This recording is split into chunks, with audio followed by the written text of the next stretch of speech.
ఎప్పుడైనా ఒంటరిగా కూర్చొని ఏడ్చిన రోజులు ఉన్నాయా? ఉంటాయి కదా, డెఫినెట్ ఎవరికైనా ఉంటాయి. సో ఎప్పుడు ప్రాబ్లమ్స్ ఉంటాయండి ఎవరికైనా కూడా. దాన్ని ఎట్లా అని అంటే, ఇప్పుడు అంతెందుకండి ఎలక్షన్ టైంలో అరే ఇంత టఫ్ సిచ్యువేషన్ ఉంది అన్న భయం ఒకటి ఉంటుంది. ప్లస్ కొన్ని ఇష్యూస్ నాకు గతంలో ఫస్ట్ టైంలో ఉన్నప్పుడు అయినాయి. లేని తప్పులు కూడా నా మీద వేసే ప్రయత్నం చేస్తున్నారు. ఇంత కష్టపడుతున్నా, ఇంత జనాలలో ఉన్నప్పుడు కూడా నా మీద ఏదో ఒక రిమార్క్ వేస్తున్నారన్న బాధ ఎవరికైనా ఉంటుంది. ఆడపిల్లలం చిన్న మాటకే మనం బాధపడతాం.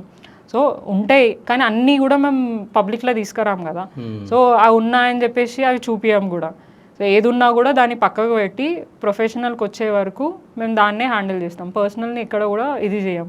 దాన్ని ఎప్పుడు ప్రూవ్ చేసుకోవాలి, ఏం ప్రూవ్ చేసుకోవాలనేది నేను డెఫినెట్గా చేసుకుంటా ఆ సందర్భం వచ్చినట్టు. కానీ ఇప్పటిదాకా నాకు ఆ సందర్భం రాలి. ఎవరు కూడా నన్ను ఏలెత్తి చూపించాలి, నువ్వు పలానా ఇట్లా చేసినావు అని కూడా ఎవరు నన్ను ఒక్కసారి కూడా ఎందుకు అందరికీ నాకు తెలుసు, అందరికీ నా గురించి తెలుసు, నేను నా వ్యక్తిత్వం ఏంది నేనేందని అందరికీ తెలుసు. సో ఎప్పుడు నన్ను ఏలెత్తి చూపించలేదు. ఏలెత్తి చూపించిన వాళ్ళని అడగండి, తెలుస్తుంది వాళ్ళు ఎట్లాంటి వాళ్ళు. సో ఇప్పుడు సీతాఫల్ మండి డివిజన్ టికెట్ మీకు వస్తుందని మీరు అనుకుంటున్నారా? పక్కా వస్తుంది. మీకు ఇస్తారని హామీ ఇచ్చిరా? అంటే ఇస్తారు డెఫినెట్గా. సో నాకు బయట నుంచి వచ్చిన ఇన్ఫర్మేషన్ ఏంటంటే ఈసారి హేమ గారికి సీతాఫల్ మండి డివిజన్ టికెట్ రాదు అని అంటున్నారు. సో దానిపైన మీరు ఏం మాట్లాడారు? ఎవరు చెప్పారు మీకు రాదని? ఏదో మాకు వచ్చింది ఇన్ఫర్మేషన్.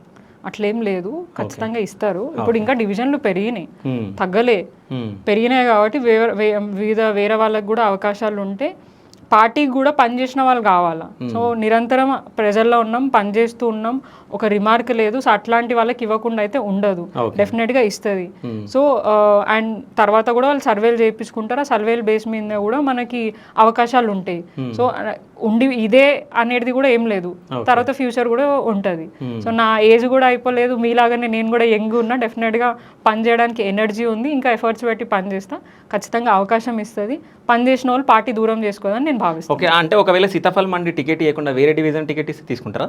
ఎక్కడ ఇచ్చినా కూడా తీసుకుంటా, అది పార్టీ నిర్ణయం కదా. ఓకే, పార్టీ ఎక్కడ డిసైడ్ చేసి. సో సీతాఫల్ మండి డివిజన్ టికెట్ ఎవరికి పోయినా పర్లేదు, పార్టీ డిసైడ్ చేస్తుంది. రిజర్వేషన్స్ కూడా కావాలి. ఇప్పుడు రిజర్వేషన్ 10 years నుంచి ఒకటే ఉంది, జనరల్ మహిళ ఉంది. ఇప్పుడు వేరే చేయొచ్చు.